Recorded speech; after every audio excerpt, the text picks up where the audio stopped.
Türkmenistanyň dürli böleklerinde adatdan daşary ıssy howa saklanýar. Käbir vilayetlerde howanyň gyzgynlygy 50 gradusdan geçýär.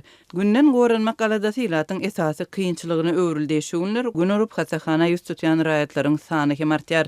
Käbir ilatly ýerler jokrama ıssyda elektrik energiýasynyň kesilmeginden kösenýär. Liwap vilayetinde Tomsun jokrama ıssysy güýçlenýär.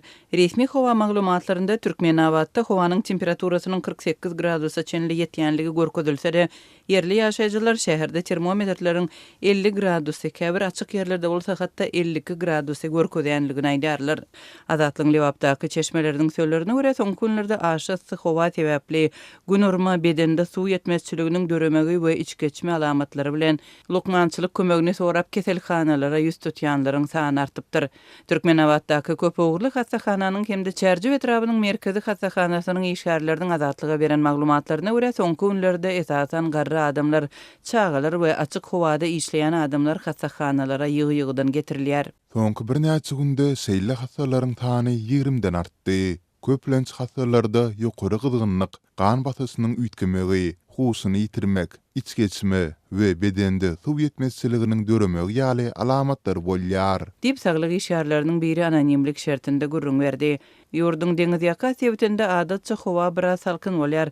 Emma şuňlar Hazar ýaka Balkan vilayetinde hem howanyň gyzgyny 40 gradusdan esli geçýär. Balkanawatda howanyň temperaturasy şu günler 42 gradusdan ýokary, Gyzylarwatda 44 gradusa ýetýär diýip ýerli habarçymyz 16-njy iýulda aýtdy. Bu ýerde hem lukmanlara ýüz tutýanlaryň sany göz görteli köpelipdir.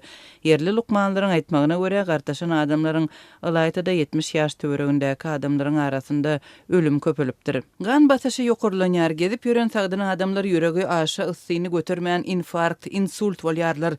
Bir gün hastahanada ýatyp aradan çykýarlar. Lukmanlar garrylyk diýip resmi nama doldurýarlar diýip Balkanly çeşme gurrun berdi. Avtobus duralgalarında adamlaryň ıssydan ýaňa huşuny ýetirip hastahanalara alınıp gidilýän ýagdaýlarynyň şu günler köp bolýanlygyny hem çeşmeler aýdarlar. Duralgada duran adamlar hem ıssydan ejir çekýärler, hem de asfalt eräp, mazudyň iýsi adamlaryň demini erbet gystyrýar. Onsuz hem dem almaga howa ýetmeýär. Bu ýagdaýda käbir adamlar köçede huşuny ýitirip, ýykylyp hasahana kän getirilýär. Dip Balkanly saglyk işgäre etdi. Onuň sözlerine görä iň erbet ıssy 13:00 we 18:00 sagat aralygynda bolýar we bu howply wagtda ilata köçä çykmazlyk maslahat berilýär.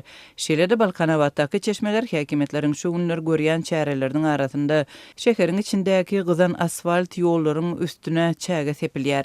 Gejesi bilen eren asfalta çäge tepip çykýarlar diýip Balkanly ýene bir çeşme 16-njy ýylda azatlyga gurrun berdi. Türkmenistanyň giňişliginde adatdan daşary gyzgyn howa we bu ýagdaýda görülýän çäreler ilata ıssydan nädip goranmak barada rekomendasiýalar ýurt resmiýetleri tarapyndan we döwlet mediasynda agzalmady.